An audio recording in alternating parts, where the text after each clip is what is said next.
A big hello there. It's the 18th of February 2022, and as massive storms continue to batter the UK, we've got aircraft almost crashing at Heathrow. Fear not, because DCS World has just released a little newsletter. I don't always cover these, but I thought, why not? If we take a look here, let's switch over there right now.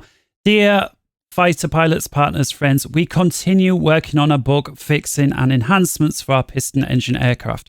Recently, we have resolved a long-standing issue that caused engine cutouts after long flights. This issue was most notable on the D9 Dora and has now been resolved. I personally never did any really long flights with the D9 Dora, so I don't know how much of a problem this was.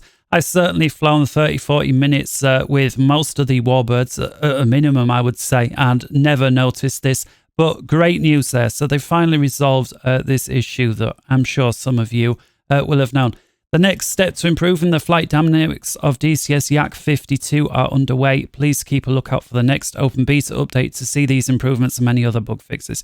This is pretty important because I don't know how many of you own the Yak 52 or have had a go in the trial, but its flight dynamics are pants, basically. It flies like, well, it's just a very basic simulation. You can do stalls and spins like 300 or 400 feet above the runway and recover before you can crash. So this is very long overdue. Certainly if you fly the Yak and then have a go with something like the P-51, or dare I say it, a Cessna in something like X-Plane, you will see there's a huge difference in quality between the two.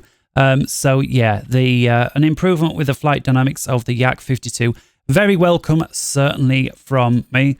DCS Supercarrier. All right. This is one of,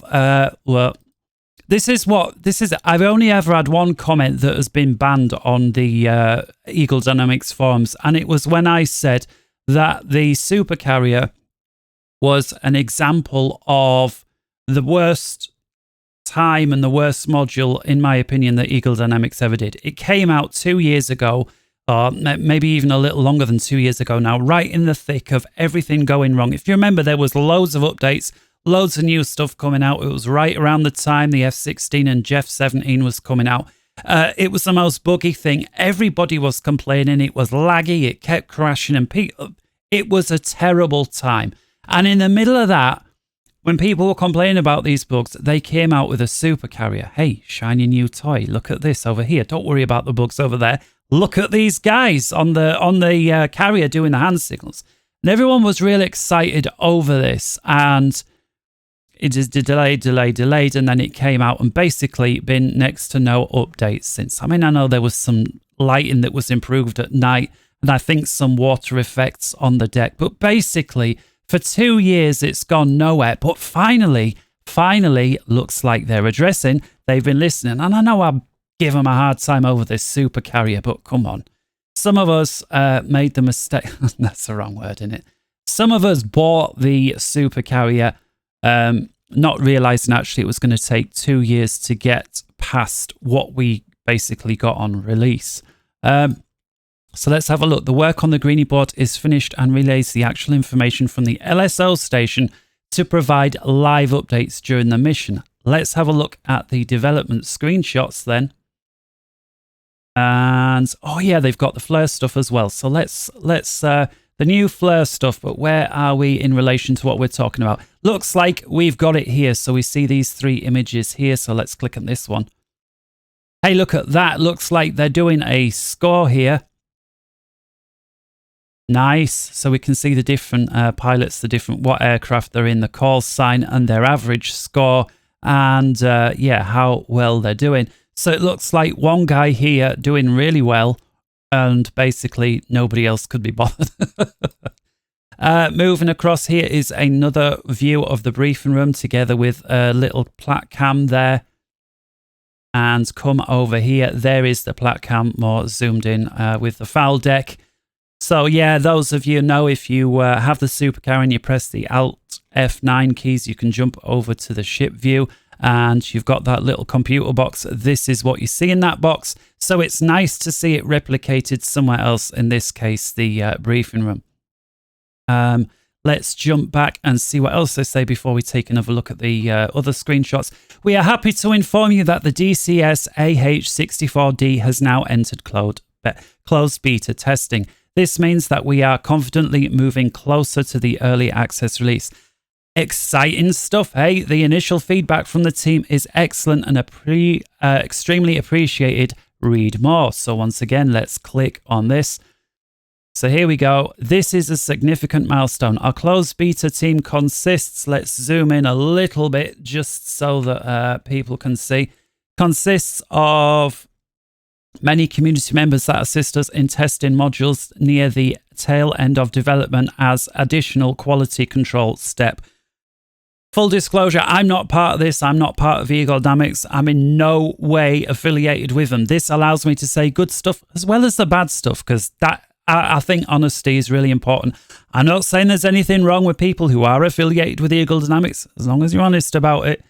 This has proved valuable for us to help identify bugs in highly complex modules that require many eyes to ensure thorough testing. Looking at the videos that we've seen from WAGs of the H64, to me, this basically seems almost, if not as complicated as the A10C.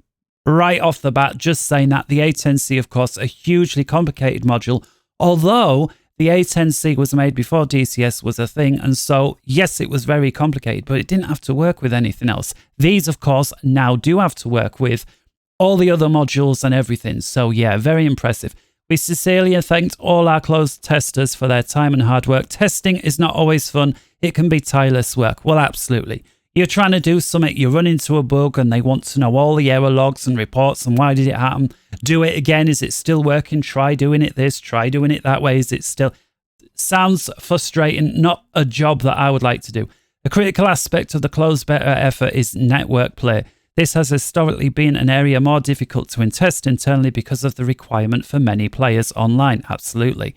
Yesterday, the team conducted their first large-scale network test with excellent results. We hope you enjoy the attached images. So these images, I assume, are from the test. We see here basic liveries and one with a little shark here. We understand that you are eager for the release. We are working at full speed to make this happen. We are still on track for an early access release before the end of March 22. Thank you very much for your patience and support. It'll be worth it. Kind regards, Wax. I like that.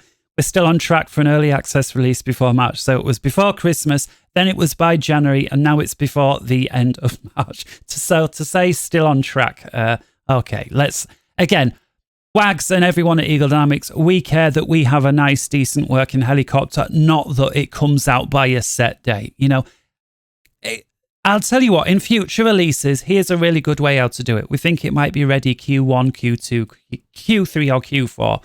That way we have a vague idea when it's going to be ready.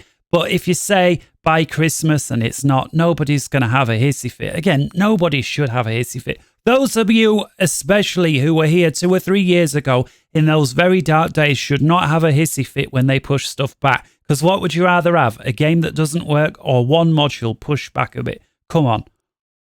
Wow, look at these pictures. So yeah, there we are. And again, my favorite view was sort of, I do this on my videos all the time where we zoom right in on the modules, loads of detail in there. Look at the little reflections as well on the laser sighted stuff here. There's a whole bunch. Okay, so when they were talking about a large scale test, we've got here 1, 2, 3, 4, 5, 6, 7, 8, 9. So we've got at least 10 guys or gals taking part in this test. Lovely. There we see a few of them in close formation. We've got the rockets. He looks like he's got the Hellfire missiles on as well. And yeah, fantastic. So back to some of the other, that was the information there. Oh, let's just finish off this. We're also keen to share progress on the Advanced Infrared Countermeasure Munition, the Air CMM, the AirCom. In addition, if you have not already checked this out, please take a look at WAG's latest video from the AH64 tutorial series, the AH64 Delta gun. I will put a link to that video on the end, so if you haven't already seen that, do ensure that you check that out. Thank you for your passion and support. Yours sincerely, Eagle Dynamics. Here we have something on the Flight Yak 52 flight dynamics. Basically nothing new there. this is what we've just read. The aircraft will have a more realistic takeoff behavior and better performance in inverted aerobatic maneuvers. Well, and it wasn't that it didn't have... Yeah, the performance wasn't that it wasn't good enough. It just wasn't accurate enough. That's what I'm saying. Perhaps that's what they mean by better performance there. They're meaning more accurate. It's probably one of those things lost in translation. We understand that some of you were waiting for improvements for a while, and we thank you for your patience. Yes, but really, the yak, yeah, it wasn't a great realistic, but we were waiting.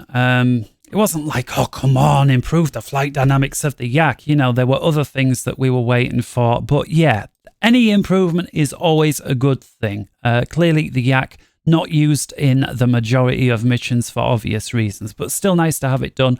I bought the yak simply because it's a military trainer aircraft. Yeah, it's not unlike that other ridiculous thing that's got nothing to do with DCS that I keep hammering on about. Going forward, we will address other tasks that need to be completed, blah, blah, blah, before moving the yak out of early access. Okay. And then the info about the engines. Okay, great. So coming to an end, just before I do, these were the countermeasure systems that they were talking about here.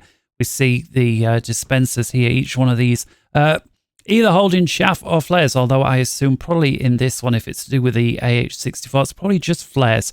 So if you fire one of these as cartridges, is going to fire.